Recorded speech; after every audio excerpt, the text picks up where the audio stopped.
Suzanne. Suzanne. Écoute, qu'est-ce que tu veux? Je ne peux pas être partout, moi je ne suis pas barman, je ne peux pas trouver les verres, j'ai rien à boire. Enfin, je te raconte une histoire, j'aimerais que tu l'écoutes jusqu'au bout. Bon, alors qu'est-ce que c'est cette histoire? Bon, eh bien, qu'est-ce qu'il y a? je te parlais du président américain Gerald Ford. Oui. Il paraît qu'il n'a pas inventé l'eau tiède. Ah non, ça se saurait. Non, mais il a quand même prononcé ces jours-ci un mot que je qualifierais d'historique. À propos de quoi? Eh bien, à propos du rembarquement des derniers Américains au Vietnam. Mais qu'est-ce qu'il a dit? Eh bien, il dit, maintenant, Ouais. il nous faut prendre un nouveau départ. Dis donc, bon, alors, à ton avis, est-ce qu'il est définitivement et irrémédiablement idiot? Ou alors est-ce qu'il est d'une lucidité extraordinaire et quasiment visionnaire? Bien, on ne sait pas, mais crois-moi, l'histoire jugera. Bien, alors si on buvait un verre, Oui. c'est tout ce que j'ai, hein? Bon, vas-y. On boit la santé de l'histoire. Ah non, non, non, non, non, non. On boit au retour des branquignoles. Excellente idée.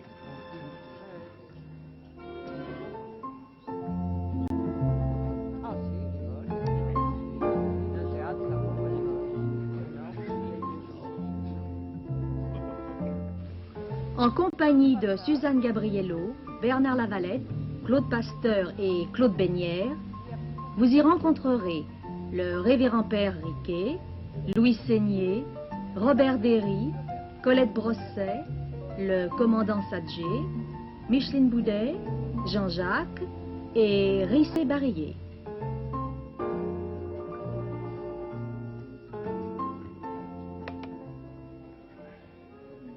Alors, Colette et Robert, voilà de retour au Théâtre La Bruyère de vos débuts. Oui. Cher la Bruyère. Oui. C'est une aventure fabuleuse que celle des Branquignoles.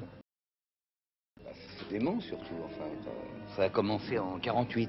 En 48. En avril 48, le 20 avril 48 exactement la première fois. Au petit Théâtre La Bruyère inconnu. Oui, Hein? que Georges Herbert était le directeur. Et maintenant, c'est lui qui vous emmène en tournée. Oui, on vient de faire 5 mois de tournée pour lui, oui. Vous avez fait 20 000 kilomètres, il paraît. Oui, en autocar, oui. Pas trop dur. Ça va, on tient le coup. Robert m'avait promis des vacances, ça a été gentil comme vacances. Mais est-ce qu'on arrive à se supporter pendant 5 mois et 20 000 kilomètres? Oui, on s'ennuie même quand Oui, on mais se nous, voit on pas. se supporte depuis 25 ans. Alors. Oui, c'est vrai. C'est qu'on est tous insupportables, alors ça doit faire un tout. Alors ça fait 2 ans de tournée, 2 ans de Théâtre La Bruyère, une tournée de 5 mois et retour au Théâtre La Bruyère. Oui, Pour combien de temps? Pour 50. 50. Pour 50 représentations. 50 juste. Mais alors, vous me disiez tout à l'heure 1948 la création, mais alors je pense qu'il y a des jeunes gens qui sont nés pendant les Branquignoles en 48 et qui Oui. Il y en a qui sont sur scène même. Il y en a qui sont avec nous sur scène, oui. Qui? Bah, les vieilles, Sophie Destin. Les vieilles. Ça, c'est Micheline Dac. Isabelle Duby. Non, ce sont nos petites vieilles, elles sont charmantes, elles ont 22 ans, 23 ans. Ce sont les enfants des premiers Branquignoles.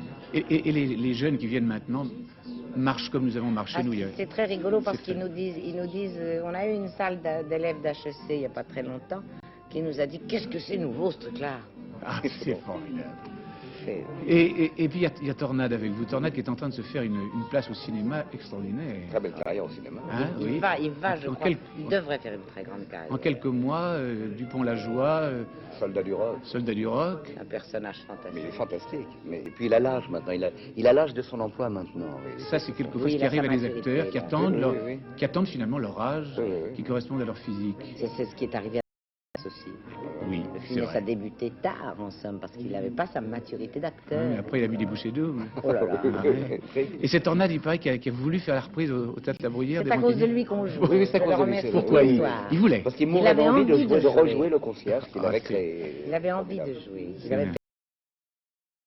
Il mourait d'envie de jouer. Il avait envie de monter sur Je dois scène. dire qu'il est extraordinaire. Alors on lui reproche énormément. Comment a été composé ce spectacle des Branquignoles? C'est pas tout à fait le même que celui que vous avez créé en Non, il reste en 48. réalité, non, il reste 24 minutes du premier. C'est-à-dire que tous les autres spectacles que vous Sont avez venus joués depuis, après, oui, il y a plein vous de avez, sketchs qui vous sont venus. avez Oui, pris un oui, on a sketch changé, là, il y a des après, nouveaux c'est- sketchs. et puis Il y a des pas- oui, oui, nouveaux il y a sketchs. Il y a des choses complètement nouvelles. Oui, oui. On a un sketch sur un berger landais. Il y a un copain qui était venu dans la salle quand on l'a repris il y a 2 ans, qui a dit, ah, tu refais le berger landais. Alors ça, c'était tout neuf. Il y a des plaintes, oui, mais ils ont l'impression Ah, d'avoir... Ils ont l'impression La- d'avoir la déjà fausse vu. mémoire. Formidable. C'est extraordinaire, ça. Curieux. Vous jouez tous les jours? Oui, tous les jours sauf le dimanche. Sauf le dimanche, c'est ça. On relâche le dimanche parce que de plus en plus les gens sont Français bons. ont Ah oui, envie de c'est sortir Ils ont raison. Les Parisiens sortent de Paris. Alors on relâche le dimanche et on joue tous les soirs de la semaine à 9h. C'est une très bonne idée, ça. Et au petit Théâtre La Bruyère. On peut mettre combien de personnes au Théâtre La Bruyère? 350 Oui, oui, 350.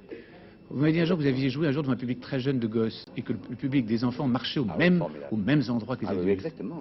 Ah, même peut-être mieux, quelquefois. Oui, puis Oui. même, puis tout ce qui est les disparitions, les choses curieuses, tout ce qui est étrange.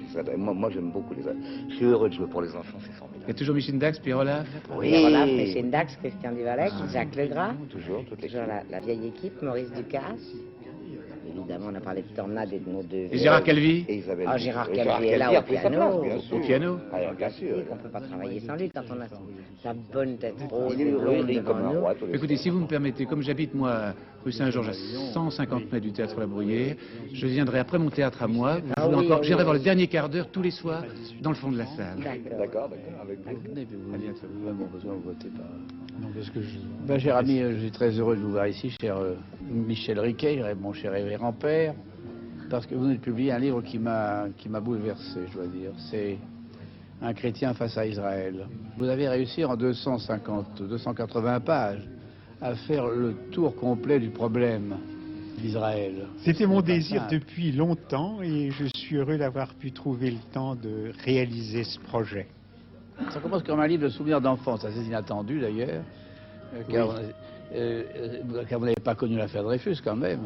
Eh bien, je suis né au moment où Zola écrivait J'accuse, et tout de même, j'ai grandi ma première enfance dans cette atmosphère des Dreyfusards, des anti-Dreyfusards, compliquée par l'anticléricalisme de l'époque et la séparation de l'Église et de l'État. Oui, les dépendances l'un de l'autre. L'anticléricalisme dépendait de l'affaire Dreyfus. C'est-à-dire qu'au niveau du pèlerin, C'est ça, oui. de la croix, que lisaient mes parents, eh bien les choses étaient confondues. C'est ça, oui. Et alors ensuite, vous entrez dans l'histoire et vous allez très haut dans l'histoire et on s'aperçoit en vous lisant que l'antisémitisme est une très vieille histoire. Il y a un antisémitisme païen que j'ai rappelé avec Cicéron, Tacite, mais aussi le fameux Aman du livre d'Esther.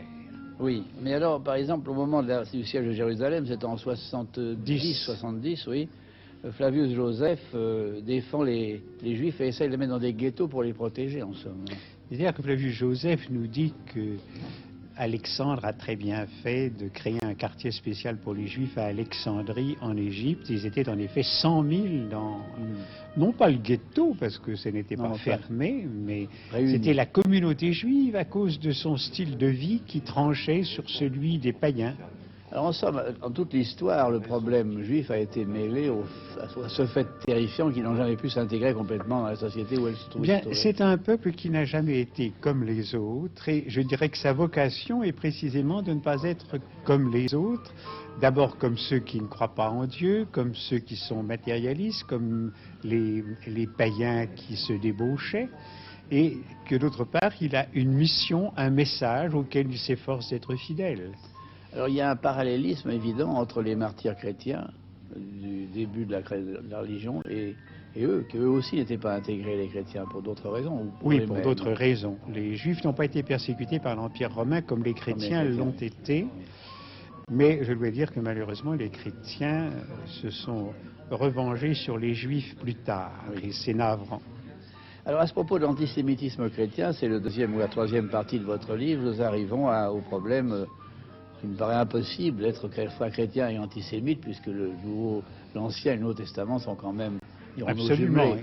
Et comme l'a dit le pape Pie XI, nous chrétiens, nous sommes spirituellement des sémites. Le message du Christ est un message issu de toute la tradition juive. Oui, les testaments se succèdent. Et Il y a une unité profonde. le Christ Les est- deux testaments s'éclairent l'un par l'autre. Christ est annoncé d'ailleurs dans l'Ancien Testament. Quoi. Le Messie Oui. est annoncé. Oui. Alors il y a eu une décision un jour déjà d'un pape à ce sujet. Ah, je dois dire que tout au long du Moyen Âge, les papes ont réagi contre les manifestations brutales, sanglantes de l'antisémitisme. Ça commence avec Grégoire le Grand au VIe siècle, ça se poursuit au XIIIe siècle avec Innocent IV, avec Grégoire IX, et incontestablement, les papes ont toujours réagi contre les manifestations violentes. Enfin, il y a eu une prise de position très forte avec Vatican II quand même. Vatican II, qui d'ailleurs avait été précédé par les déclarations du Saint-Office en 1928, et par les déclarations de Pie XII, notamment devant le Haut Comité arabe de Palestine en 1946, où il est parlé de ce fanatique antisémitisme que nous avons déjà maintes fois condamné. Alors le deuxième volet, l'autre versant, si j'ose dire, c'est le problème du sionisme. C'est la deuxième histoire. Car de même que évoluait l'antisémitisme, évoluait le sionisme. Et j'ai retrouvé dans votre livre un texte de Pascal que j'avais, je dois dire, oublié sur ce sujet, un texte très beau d'ailleurs, dans les pensées. Oui, il est malheureusement peu connu. Il dit, ils ont toujours été conservés, néanmoins, et cette conservation a été prédite et s'étendant depuis les premiers temps jusqu'au dernier. Leur histoire enferme dans sa dureté celle de toutes nos histoires. C'est un très beau texte. C'est un très beau texte. Et qui se vérifie aujourd'hui d'une manière étonnante après un génocide qui a fait 6 millions de cadavres parmi le peuple juif. Alors, le sionisme, pour moi, je l'ai marqué, commence avec Abraham, oui, et il se poursuit avec Ben Gourion, oui, en 1906, et ce sionisme est tout simplement le retour qui n'a jamais cessé d'Israël vers la terre de ses pères. Alors, les problèmes de drame entre arabes et juifs, ce ne sont pas des problèmes racistes, puisqu'ils sont tous sémites. C'est le problème des Palestiniens, mais le palais des Palestiniens aurait pu ne pas être créé si les Palestiniens avaient accepté l'État que leur offraient les Nations Unies en 1947, oui, conjointement avec un État juif. C'est ça. Et tout part de là. Oui, tout part de là, et du fait qu'il y avait déjà des Juifs en Mais je Palestine. pense que... Il y en avait beaucoup en Palestine avant, des Juifs déjà. La Palestine n'a jamais été totalement vidée de ses Juifs. Ils n'ont jamais cessé d'y revenir au cours des siècles. Et depuis 3 siècles, la population juive de Jérusalem était plus nombreuse que la communauté musulmane ou que la communauté chrétienne. Et depuis la fin du XIXe siècle, elle était plus forte que les deux réunis. Alors reste la fin, et la conclusion et l'espérance qui est la fin de ce beau livre qui s'appelle, je le rappelle, Un chrétien face à Israël. C'est le problème de ce que vous appelez la fraternité d'Abraham. La fraternité d'Abraham, qui est un mouvement qui voudrait réunir fraternellement juifs, chrétiens et musulmans. Et je dois dire qu'elle fait son chemin modestement, mais avec une grande persévérance. Sous le signe du monothéisme. Sous le signe de la foi d'Abraham, qui est celle du chrétien, du juif et du musulman. Tout descend d'Abraham. Tout descend d'Abraham, et nous souhaitons que tout y revienne. Nous arrivons à Périquet, je rappelle à Israël chez Robert Laffont, c'est un livre qu'il faut avoir lu pour bien comprendre ces problèmes, et c'est un tour de force d'avoir fait en moins de 300 pages. Vous revenez de voyage, mon père, et vous n'avez certainement pas pu encore voir le film qui fait beaucoup de bruit, qui vient de sortir, qui s'appelle Section spéciale. J'en ai vaguement entendu parler, mais je ne l'ai pas encore vu. Eh bien, nous avons ici un coupable. C'est le garde des Sceaux. Oui. Bonjour, cher Louis Seignier. Bonjour. Vous êtes le garde des Sceaux assez effrayant de ce film. Oui. Je vous laisse en contact avec Claude Bénière pour vous justifier. C'est ça, essayez. Eh bien, vous allez avouer d'abord, vous allez avouer ce qu'était cette fameuse section spéciale que vous... C'est pas moi qui l'ai créée. Enfin, oui, j'ai été obligé de la créer. Enfin, le ministre a été obligé de la créer. Il faut rappeler les faits. Un assassinat a été commis dans le métro en 1941. Un officier allemand a été tué. Les Allemands ont menacé la population de prendre des otages et de les exécuter très rapidement si des sanctions n'étaient pas prises très sévères par le gouvernement français. Pucheux, ministre Pucheux, à Vichy, a décidé qu'il fallait prendre des Allemands de vitesse et faire quelque chose d'exemplaire, d'extraordinaire pour les empêcher d'exécuter leur décision de tuer 50 otages. Alors, historiquement parlant, simplement, cette section spéciale a été créée avec bonne conscience, car il s'agissait en fait d'échanger 100 vies contre 5. Mais on était responsable de ces 5 vies, c'est quand même... Oui, enfin ça c'est ce que l'on sait, c'est l'excuse, n'est-ce pas? Il fallait sauver 44 personnes en tuant 6. Il fallait trouver 6 personnes coupables d'avoir attaqué le régime allemand. Alors l'objet du film en soi est de critiquer quoi? Et de critiquer cette création, cette intervention d'un ministre de la Justice pour faire une... Je crois que la critique du film, c'est de critiquer cette loi scélérate.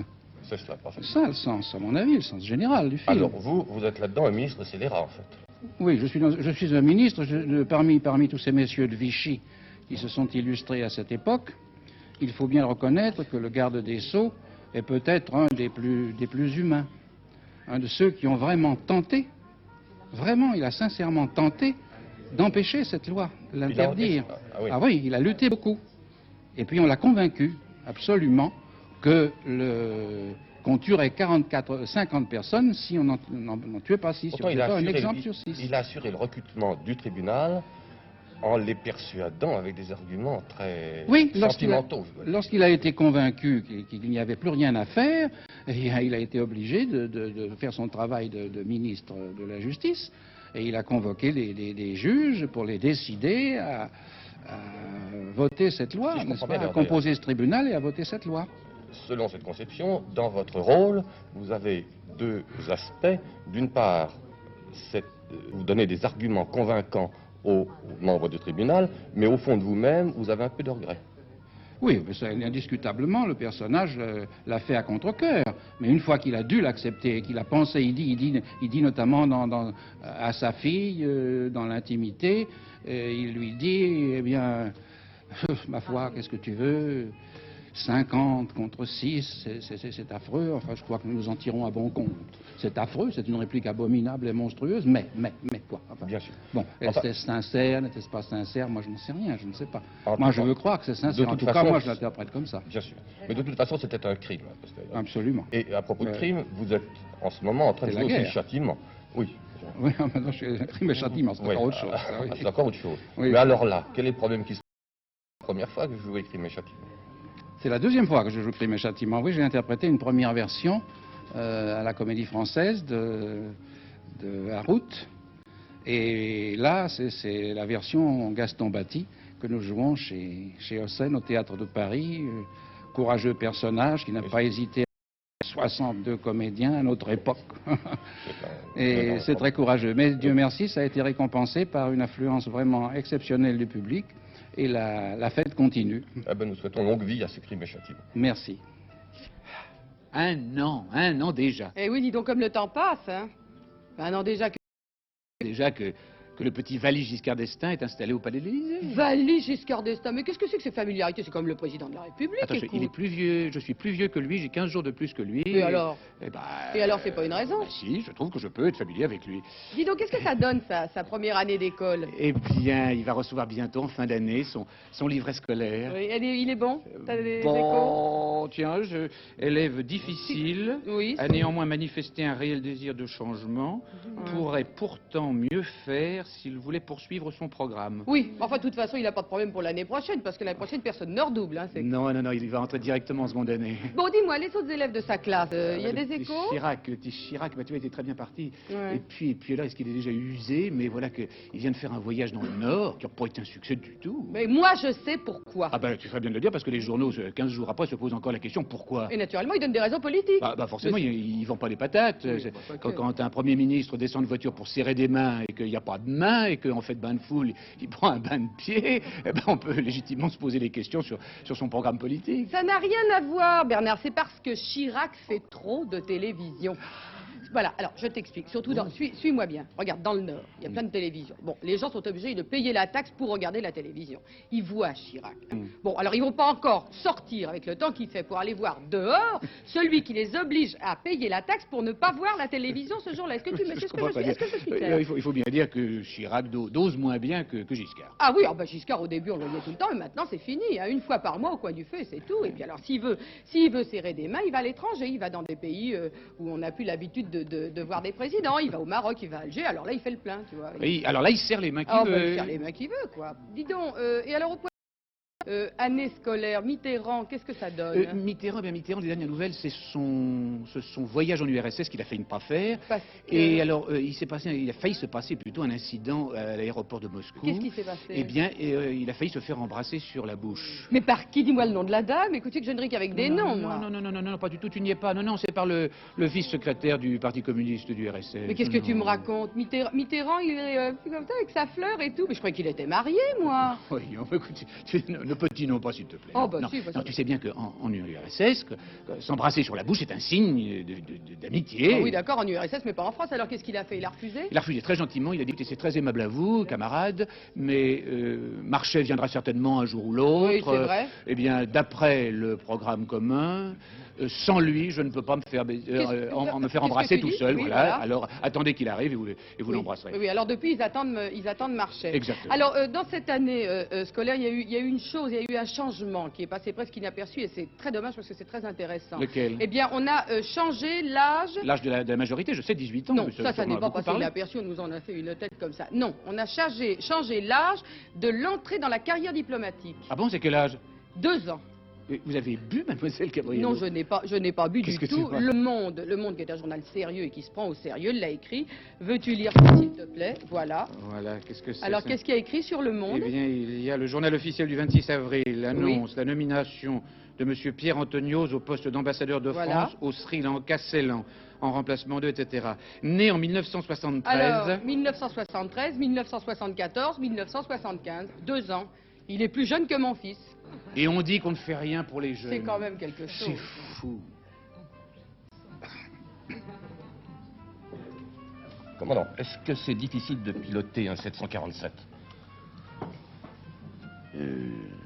En fait, non. Lorsqu'on vous désigne pour piloter un aussi gros appareil, c'est que vous avez J'ai déjà viens de lire derrière un livre de vous qui s'appelle Carnet de vol, où il semble qu'il y ait des incidents, à peu près tout le temps, des incidents que les passagers ignorent, mais que vous êtes chargé de résoudre et pour lesquels vous avez bien des difficultés souvent.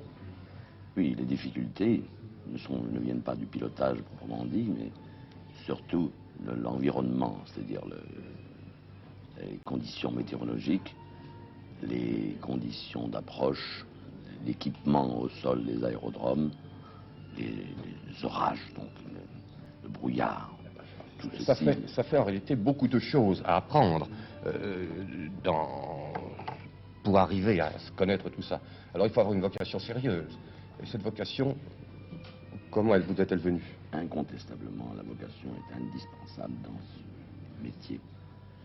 La vocation, en ce qui me concerne, est venue depuis mon plus jeune âge.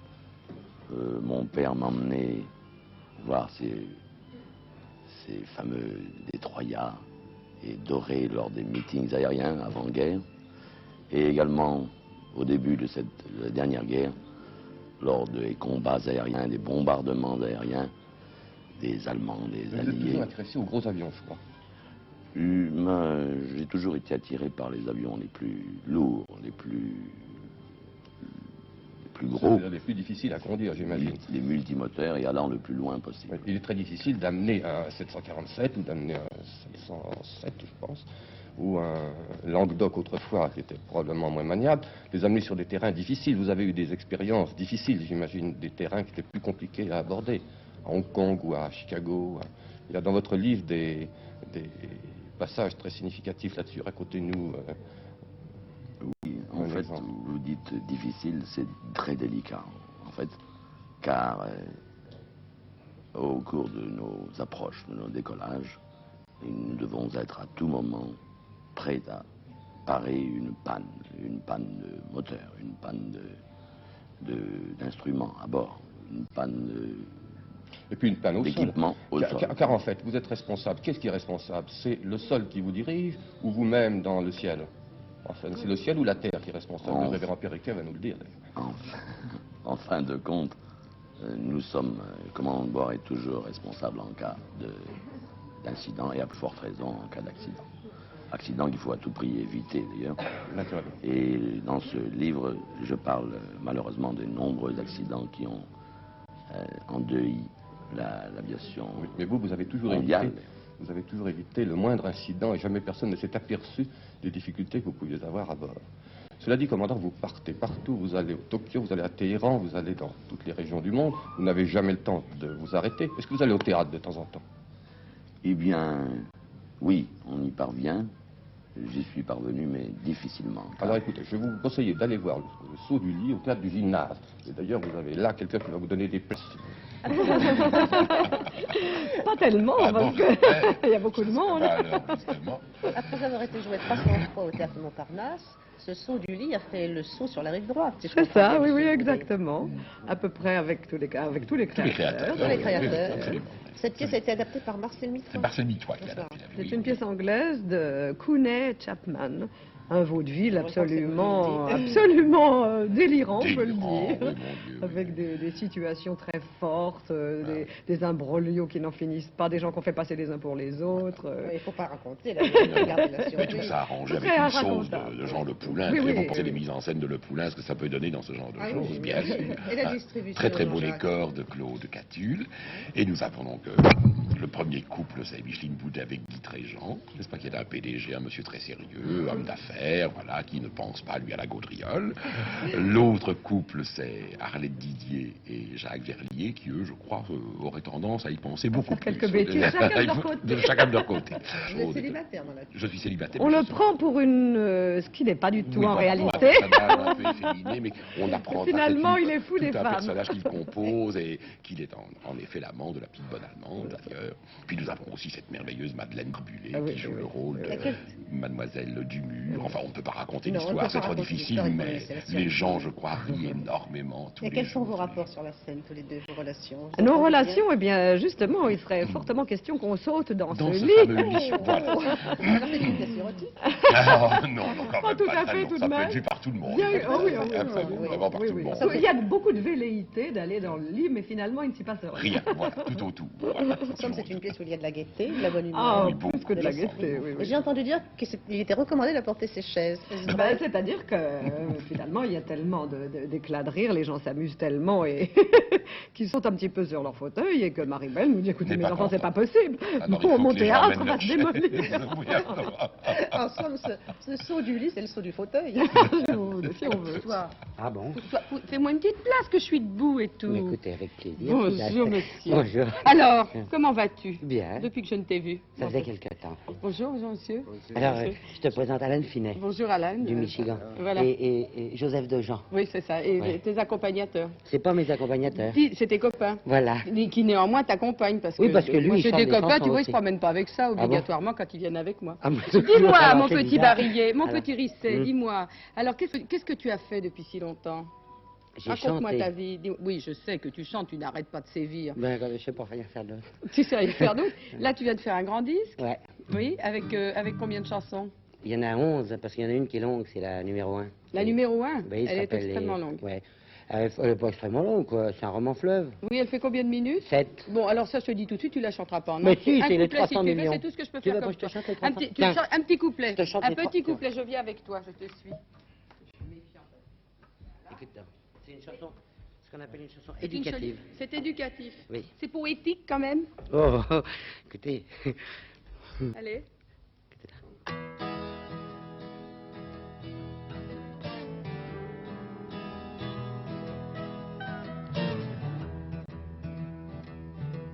Rigole pas.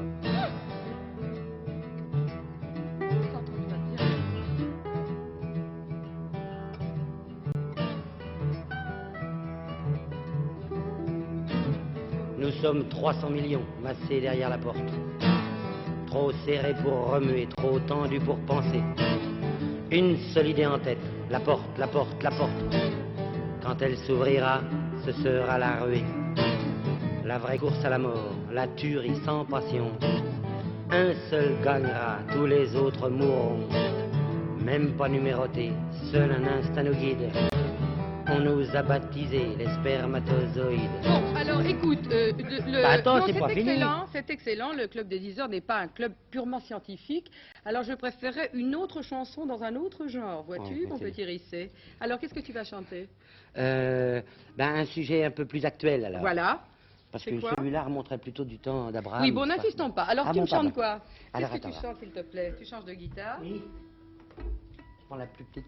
Et là, c'est- J'en prends une fraîche. Ouais. Alors, ça s'appelle les poupées rétro. Les poupées rétro. Bien. Oui.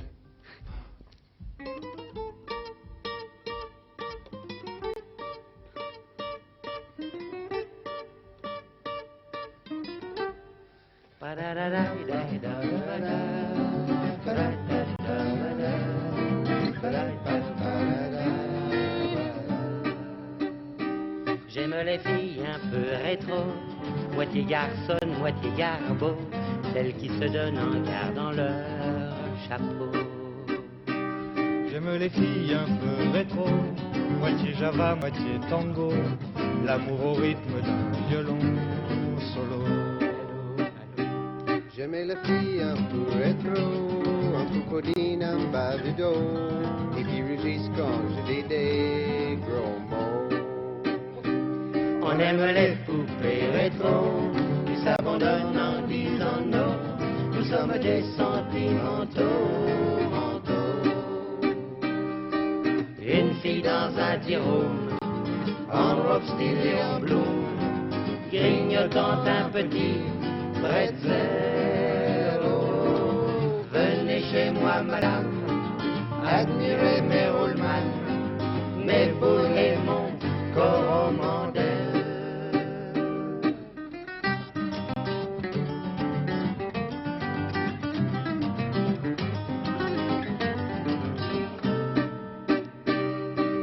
Soulever une dentelle, faire sauter une jartelle, tomber sur une paire de baleines. Qu'y aura-t-il sous la chemise? C'est la pochette surprise. Aura-t-on les mains vides ou pleines?